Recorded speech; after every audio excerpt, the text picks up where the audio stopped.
Hi, everybody. It's Julie from Adored Beast, and I've had a bunch of people ask me to come and, get on a live or do a video about what I'm doing with these really uncertain times right now. But then I thought, well, okay, I'll do that. But then I thought, how am I going to do it? Who should I be doing it with? And then Emily reached out to me from Source, and she had a whole bunch of questions as well that asking me that she was getting from the community. So I thought, well, why don't we just do one and she can ask me the questions while we're on it. And then I can answer her questions. I can add on some stuff of my personal stuff. We can make it a larger piece of what the community's asking in general. Hi, Emily. Hi, Julie. Hi, guys.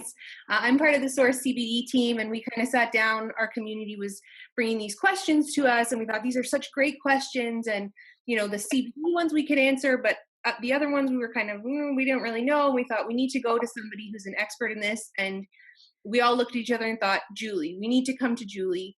So we are so thankful to be able to get to sit down with you today and chat and talk all this stuff out because it's so important. And you have the greatest advice. So we're so thankful.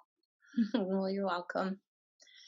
I just feel thankful that I don't even know. I I think I'm thankful that I can actually reach some people, and if anyone can walk away from this and feel better, then that would make me really thankful. Okay, so do you want to ask me some questions? All right. So I think we'll start with what's your best piece of advice for people who are anxious or nervous right now? Because so many people are feeling overwhelmed or don't know how to deal with all of these feelings.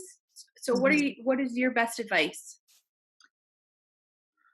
Well, I when you first asked me, and I knew I was going to talk to you today, I kept thinking, everybody's doing stuff, right? Everybody is doing videos and courses, and there's so many amazing people out there giving all different kinds of advice, and we're really lucky to have all of these incredible people giving their time and information. And then I sort of went, well, what am I going to give that hasn't already been given? Like, how am I going to actually make a difference here, or try and make a difference, or reach people with how I'm feeling or what's going on with me? And I was lying in bed this morning, and I was thinking that, and then I was like, I just wish I could tell everybody an experience that I had 3 years ago, because it's kind of like I think everybody's doing that. So I've never publicly talked about this, Emily. So I was like, okay, I'm just going to do it.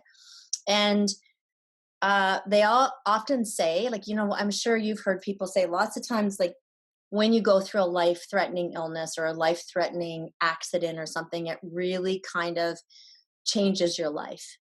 And 3 years ago, that happened to me. I got really, really, really sick. And um, I was terrified. Like, I was absolutely terrified. I wasn't sure how to handle it, and I I I think that there's so many important components to it, because I when I was lying there, I was like, everyone in the world right now is kind of in a life threatening illness. Everybody in the world right now feels like their life is threatened on some level, whether it's financial, getting sick from the virus, one of their family members getting sick. Like, it's affecting every single person in the world. And so I thought, well, maybe it's almost like we're all going through that massive change or shift or fear or terror together that you go through with a life threatening illness. Yeah. And I completely subscribe to, staying hopeful and meditating and staying positive and being in that state of gratitude. But I also remembered that when that happened to me, it was really hard for me to do that. It was really, really hard. I was really sick, and so sick that I was trying desperately to write a gratitude journal, right? Like, what do I have to be grateful for? I was reading all of this amazing stuff about how that can really help. and moments of gratitude, moments of joy, moments of all of this. And every single morning I would wake up and all I could do was cry because I couldn't even get out of bed. I couldn't get out of bed. I couldn't even hold a pencil to write in my gratitude journal. So, and when people would tell me, don't worry, just breathe, find the things that are grateful in life.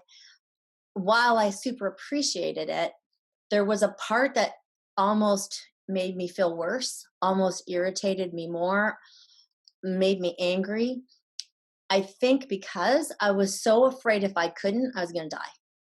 I was so attached to that that the concept that joy and gratitude and love and bliss and everything would get me out of this life-threatening disease, that the minute I couldn't be in it, or if I couldn't get into it, if I couldn't meditate or I couldn't write or I thought, oh my God, like I'm killing myself. I can't help myself. I'm gonna die because I'm such a loser that I can't even write in my gratitude journal. I have nothing. I feel like right now I have nothing to be grateful for. Wow. So it was scary, and I've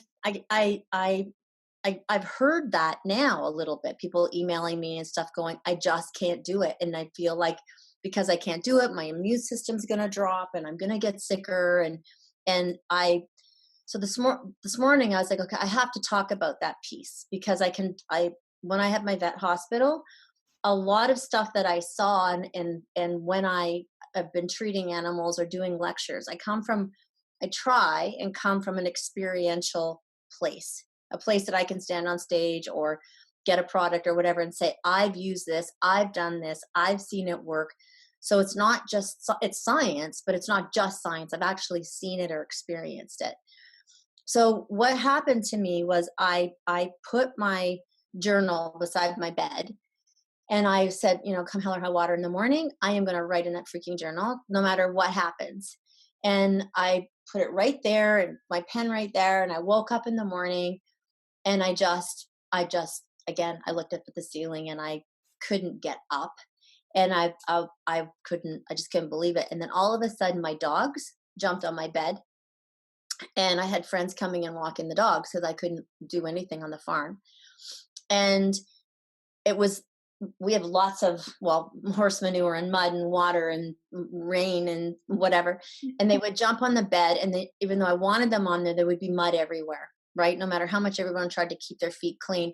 And I would start to cry because I wanted them to be there, but I couldn't change my sheets, right? I was too weak to change my sheets. And that morning they jumped on the bed and it had been cold outside and there was no mud on their feet.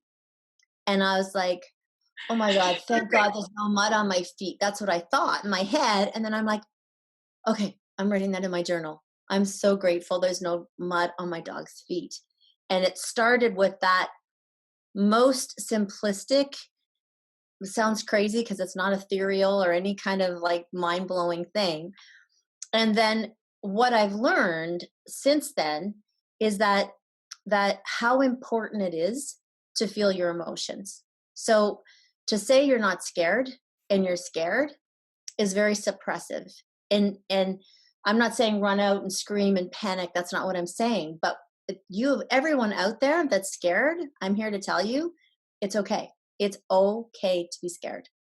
It's okay to be frustrated. It's okay to feel every feeling that you feel. The piece about it is just try to let it come in and then leave, like in and out. Acknowledging our feelings is the first thing to do.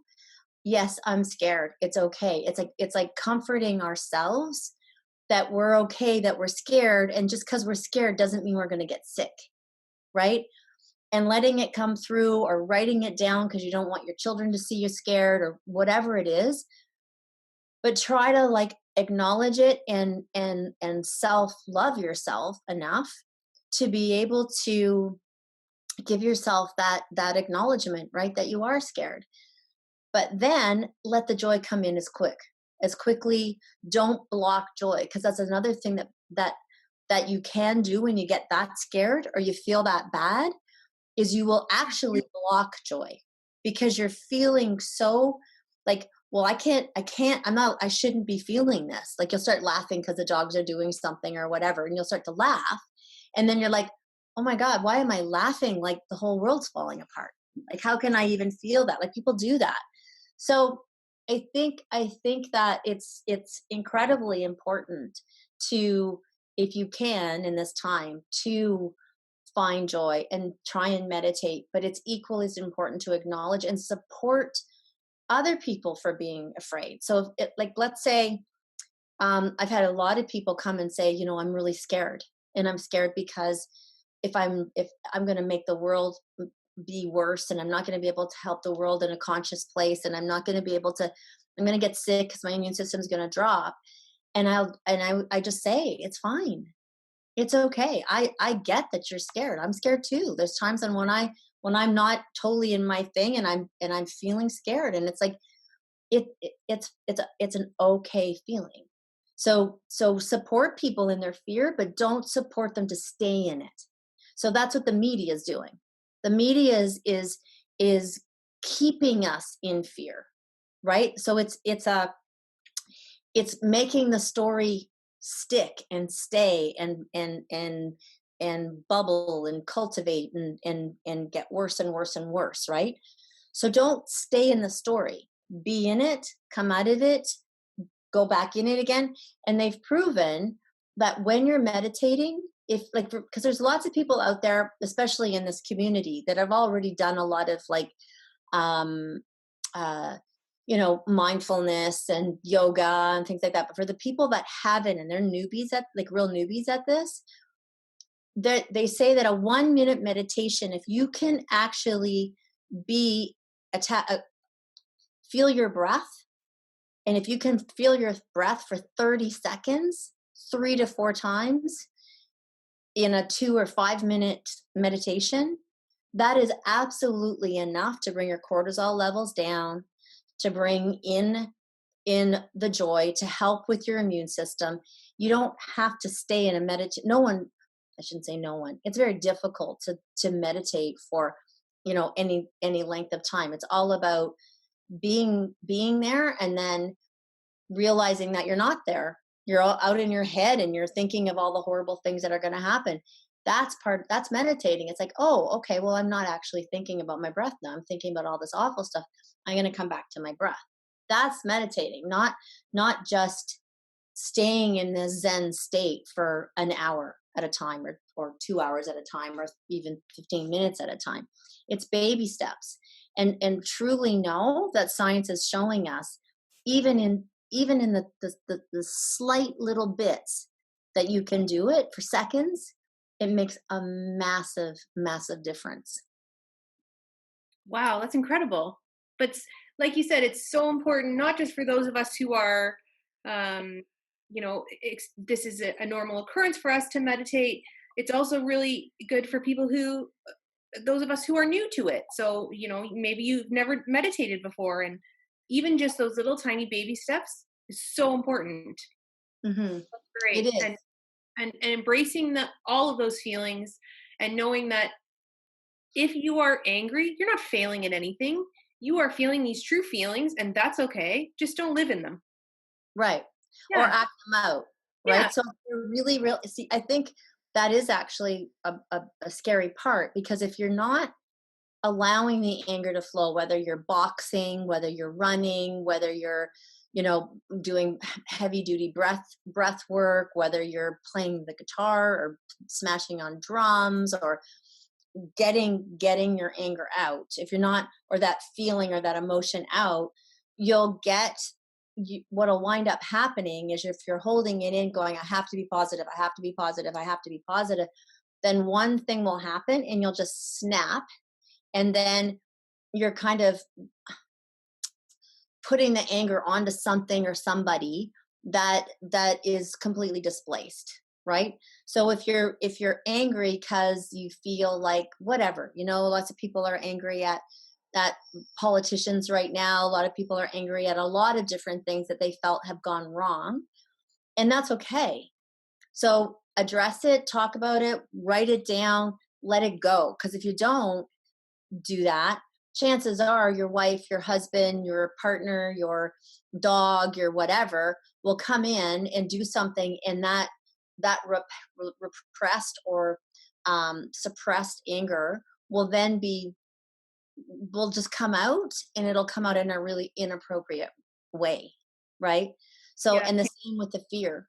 The fear will build up, and then you could have like panic attacks. And rather than just acknowledging it and working through it and understanding it and being kind to everyone else, but you have to be kind to yourself and meet yourself where you are. Hmm. You can't just all of a sudden be in this different place. Do I think that that this is part of the reason? My duck's quacking. Part of the reason that some people are talking about, this is part of the reason that some people philosophically think it's happening, is for people to assess their lives, like to step back and actually assess what's going on and regroup and all of that. And I'm not saying that it's not, or it is. All I'm saying is that we do have an opportunity here to learn a different way, right? To learn a different way. And that when we come out of this, that, and I know we will, but when we come out of this, that it hasn't been, yeah, we haven't just been in a place of fear, right? We emerge stronger, because that's what nature does, right? And some of this is making me really feel like it's a natural disaster. I love this doctor in Vancouver. His name is Gabor Mate, and he's just one of the most brilliant doctors I've ever known in my life. He's got tons of YouTube stuff, and he talks about um,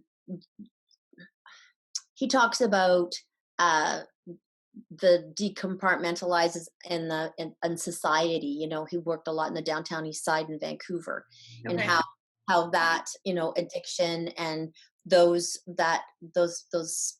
people that lived there were Yeah. so isolated, right? Well, now we're all isolated. Well, we're all kind of feeling feelings right now that a massive part of the world feels all the time. Yeah. Threatened if they're gonna wake up in the morning. Do they have enough food? Are they gonna die from diarrhea?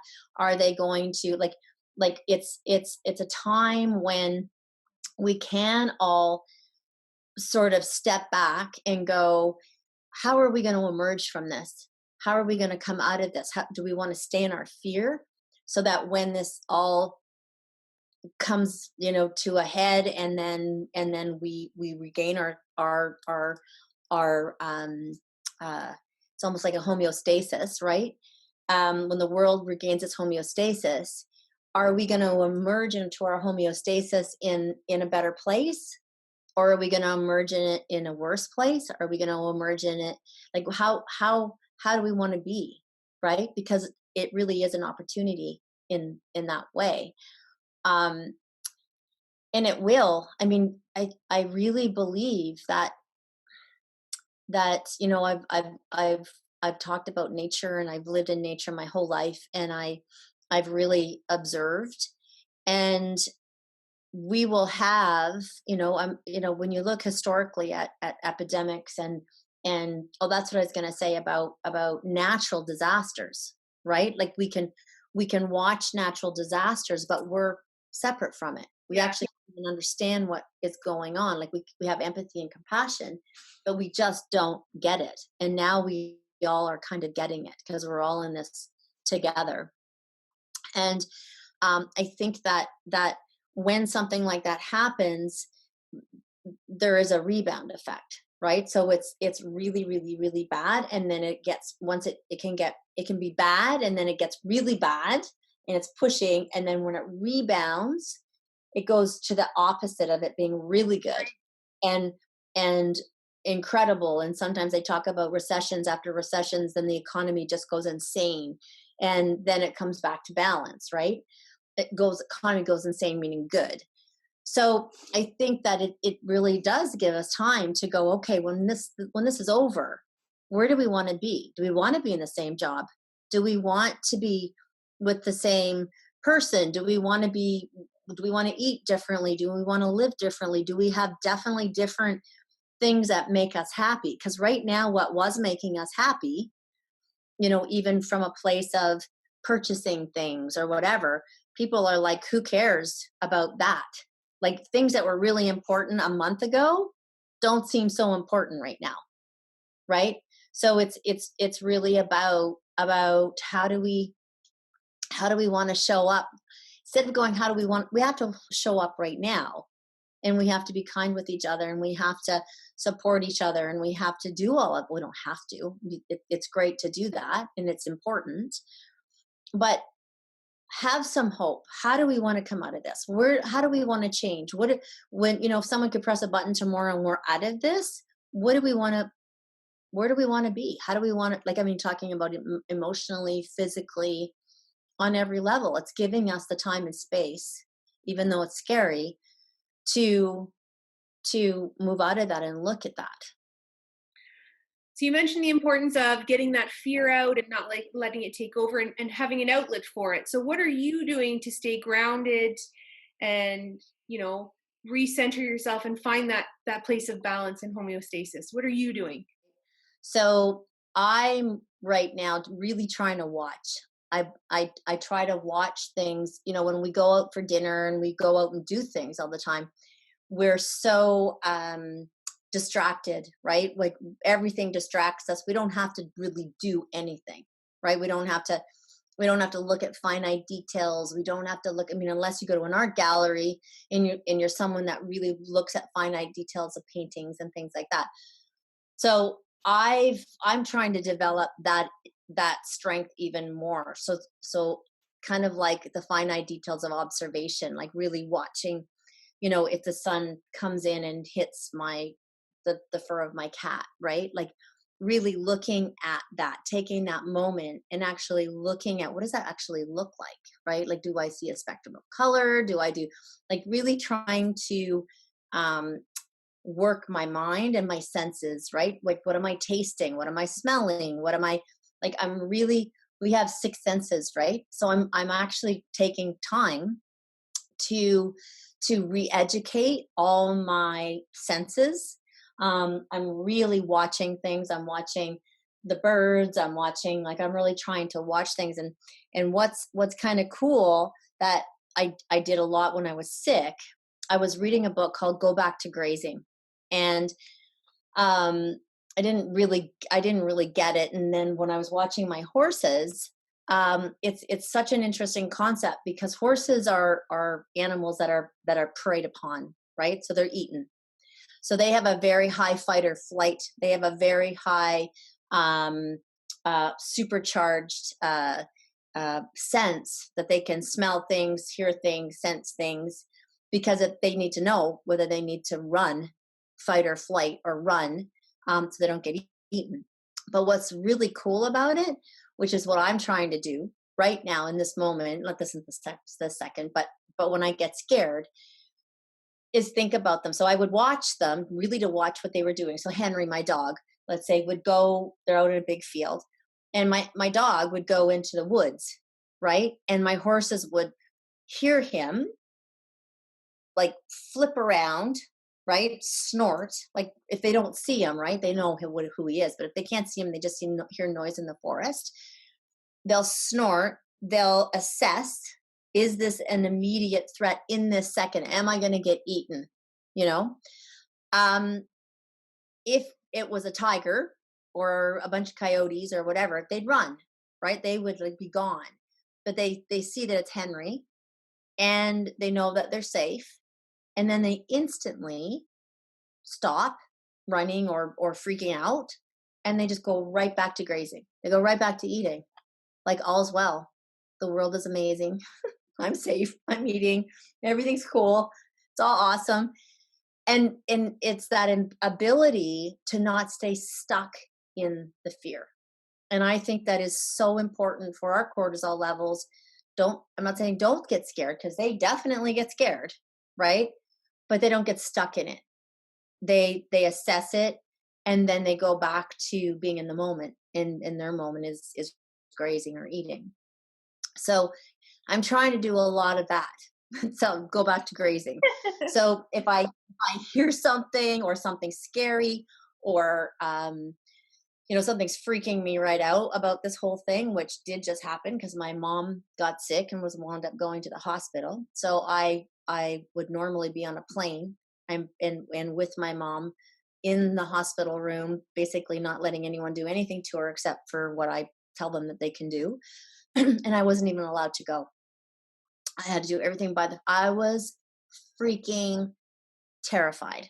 I was like, she's going to die in the hospital. She's 92 years old. She's going to get sick in the hospital. She's like, I just went off like spinning, and I had to keep going, coming back to grazing.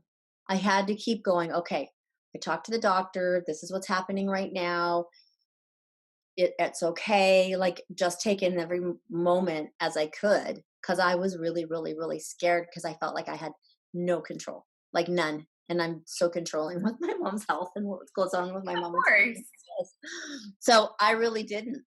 And what was kind of cool, I know I'm kind of getting off topic, but this is important. Like, no one's saying don't isolate yourself. No one's saying don't social distance. Nobody's saying, don't wash your hands. Don't be like hyper vigilant about that stuff, because it's incredibly important. It would be no different than when parvo broke out. When I was at the clinic and people didn't even know what parvo was back then. We had to be so diligent to not spread it, right? Because we didn't even know what it was. So I'm saying, yes, we do have to do that 100%. But what was really made me go, okay, this is so interesting.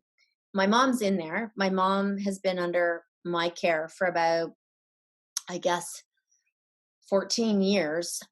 She wound up going into renal failure because of Celebrex. So she was on an NSAID. Her body didn't react to it, and one of her kidneys shut down.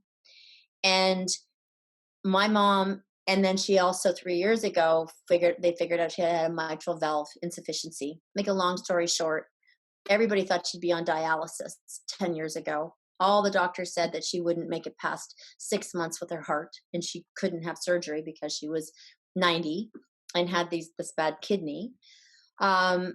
And she went in there for something completely unrelated, and they're like, what kind of medication is she on? What medication is she on? And she's just on one little thing, and that's a patch for her heart. And they're like, okay, and what else? And I'm like, well, there is nothing else. Like they couldn't believe, with all of her deep, deep, deep pathology, that she was as vital as she was, and she was as healthy as she was, and she was as cognizant as she was, and she was like making all the nurses laugh, and they're all saying, we got to get her out of here because of the virus, but none of us want her to go because she's the sweetest thing that we've ever met, and she's so funny and whatever. But you would not believe the doctors at this point, with everything that was going on, going, how is she so healthy? What is she doing? She's not on any medications. She's got all this stuff going on. I'm like, she's on homeopathy, really, really good food, and herbs and nutraceuticals, and that's it.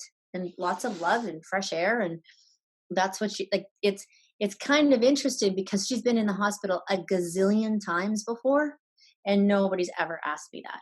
And all three doctors that have seen her in the last 5 days, have all said to me, "Oh, well, what are you doing?" So do you see it? There's already a shift. Like, doctors are going, oh, wow, how is she not on all these drugs? So why I'm saying that to everybody is that we have a lot of resources. Don't get freaked out. Like when you're reading and doing all of these holistic, how do we support our immune system? What do we do? Be confident that it will. Be confident that these herbs and eating well and doing homeopathic remedies and taking care of yourself will help you. Don't take them in fear. Like, that's what I can actually say. Don't take them in fear. Take them with a lot of confidence that you are supporting your immune system, and that you are, you're going to be strong, and you're going to be okay. So it's always just this constant learning, right? Yeah. So what I decided to do, rather than like go on forever this and people are trying to write stuff down, is I put together a health and sanity guide of what I'm doing, right? Because it's not like what does everybody have to do, and I'm going to give someone a book that's like that with like every single herb on the planet and what it's what I'm personally doing, right, to try and mitigate things and stay healthy and right from the top to the bottom. So yeah, I am gonna that's gonna be on our website probably tomorrow for anyone that wants to go and take a look at that. Um, and yeah, that's kind of what I'm doing. You know, we're gonna talk about what I'm drinking, what I'm eating, what I'm making my whole. I'm driving the Adored Beast team insane. I'm like calling them every day. Did you take this? Did you take that? Did you do this? Did you do that? Okay, good. Okay, you didn't. Okay, how come? Okay, go walk around the thing. Do this. They're like, oh God, here she is. She's gonna call. She's Yeah, but gonna. I'm sure they're all grateful for it. They are. They They're are. They're all just. grateful They're for all it. just joking with me. It's all done out of love, right? It is. And speaking of love, I think you had some questions about dogs and pets and stuff. Yeah. So I think people are, because there's so much information out there right now, people don't know, you know, where to get information, and they're worried about their animals. And I mean, this is Source and Adored Beast are all part of, the animal community, and so that's really important for us. So people have been asking about the canine coronavirus vaccine. So they're wondering if they should be getting it for their dogs, and what are you telling them? This is important information. Oh my God. What are you telling Absolutely them? not. 1,000,000% not. It's not even the same virus. It's not what we want to really look at right now is removing everything we can that is going to create stress on our immune system, um including our animals, right? Like giving a vaccine. First of all, you have to take them into the clinic to get it done. So then you're not self-isolating. You're going in with to a whole bunch of other people. But it doesn't work. It's not the same virus. It's not going to help the spread of coronavirus on any way, shape, or form. What it will do is compromise your dog's immune system for the time that it is acquiring its immunity, that makes it more susceptible to other things, right? So no, absolutely not. There's lots and lots and lots of information out there. Just Google it. There's my friend Karen Becker and Jean Dodds, and everybody's like, absolutely not. Good. That's good. And just, I think it's important to clear it up, because people see canine coronavirus and think, oh my God, my dog can get it, and I need to get this vaccine right away. And we need to make it very clear, I think, as a community, that it's not for this. It's not going to work, and it's only going to, dampen your dog's immune system. So stay away, stay far, far away. Yeah, for sure. And and the other thing that we're hearing, and I know Rodney and Karen were talking about it, and it's a big thing right now. People are wondering, can they pet their dogs? Can they pet their Can dogs? they pet their dogs? Can they love up on and snuggle and cuddle their dogs? And what do you say to that? Ugh, if there's any time in the whole world to love on your dogs and your cats and your pelt belly pigs and your horses and your parrots and your whatever, your snakes or your gerbils or whatever you have in the house that is your little heartthrob, that now's the time. Like now 100% is the time. Do you go out to a dog park and let 100 people pet your dog? Absolutely, positively no. People were asking today, like I let people in to see all my rescue horses and things like that, and I've shut all that down because we can spread the virus on their coat if other people, that's what they're saying. So just we have to be mindful of that. So it's like, would you go out and let someone go to your little kid? Oh, you're so cute. Like, no, you wouldn't. So don't let that happen to your dog. Don't let it happen to your animals, right? Like keep, not because they're going to get sick, but then if you love them up and someone else has touched them, it's just not a good idea right now. But as far as us touching our animals or including them in our lives right now, now is the biggest time. Like I think I've been lecturing about oxytocin levels for 5 years, right? And I spoke mostly when I did cancer lectures. I talked about oxytocin and the ability to transfer oxytocin through the gaze of looking in your dog's eyes or your cat's eyes or your horse's eyes or whatever I said, any little furry or whatever creature that you have in your house that you absolutely adore and adores you can have that oxytocin gaze, right? Which stimulates your thymus gland and has a pituitary uptake and creates, has been proven now to be able to treat cancer and ward off cancer. There's all kinds of studies that are done now, and those studies will be in my handout that I'm doing, or the guide that I'm doing. But now they also know that it actually doesn't even just stimulate the immune system. Oxytocin balances the immune system, which is really vital in this particular virus, right? Because we don't want our immune system blowing up. Like we don't want to strengthen our immune system. Like we're not it's not just about strengthening an immune system, it's about balancing it, right? So if it goes too high, it brings it down. If it goes too low, it brings it up. That modulation effect. And we know that oxytocin does that. So if ever, like, hug your husband, hug your wife, hug your roommate, people that you're isolated with, and absolutely cuddle your animals till they can't stand it anymore. And oxytocin is the eye contact.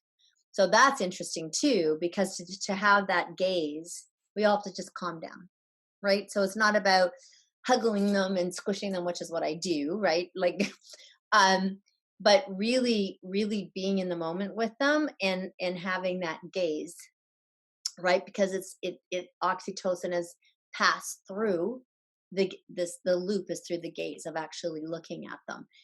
They do know too that hugging does raise oxytocin levels, so it's not just gazing. So it's anytime you squish something, and you feel that rush, right? That rush, that's the hormone. That's an oxytocin hormone. But the gaze, the pituitary loop, that they're looking at with cancer, that's very much through the gaze. So more than ever, we are we are needing that unconditional love, especially from creatures that aren't scared, right? Like they're I'm sure they're being affected by our fear because they sense everything, but they're very grounding right now because they live so much in the moment, right?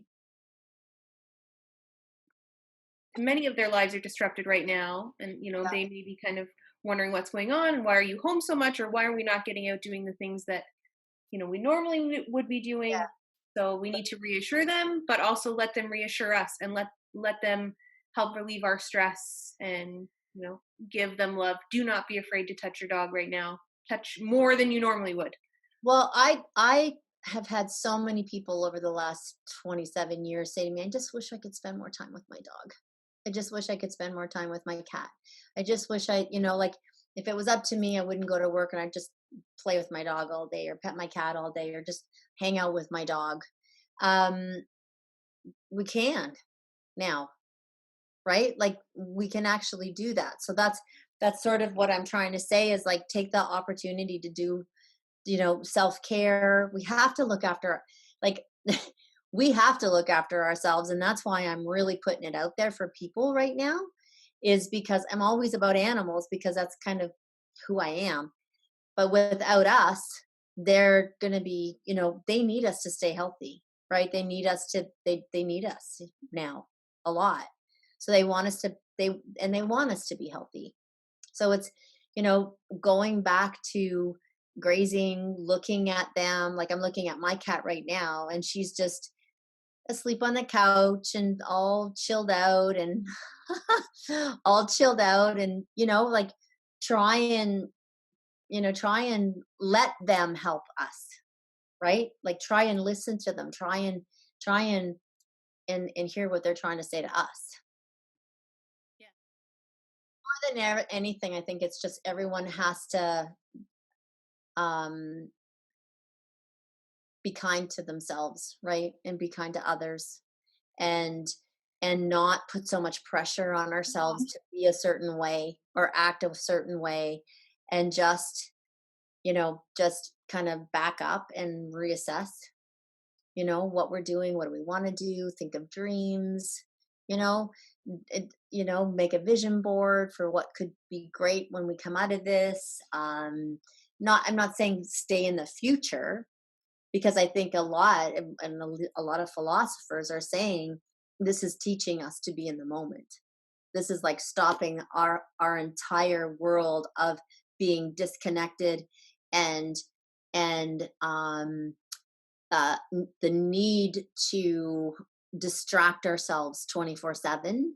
This is forcing us to not do that, right? Like it's forcing us to come back and really assess our lives and be happy with super simple things. And you know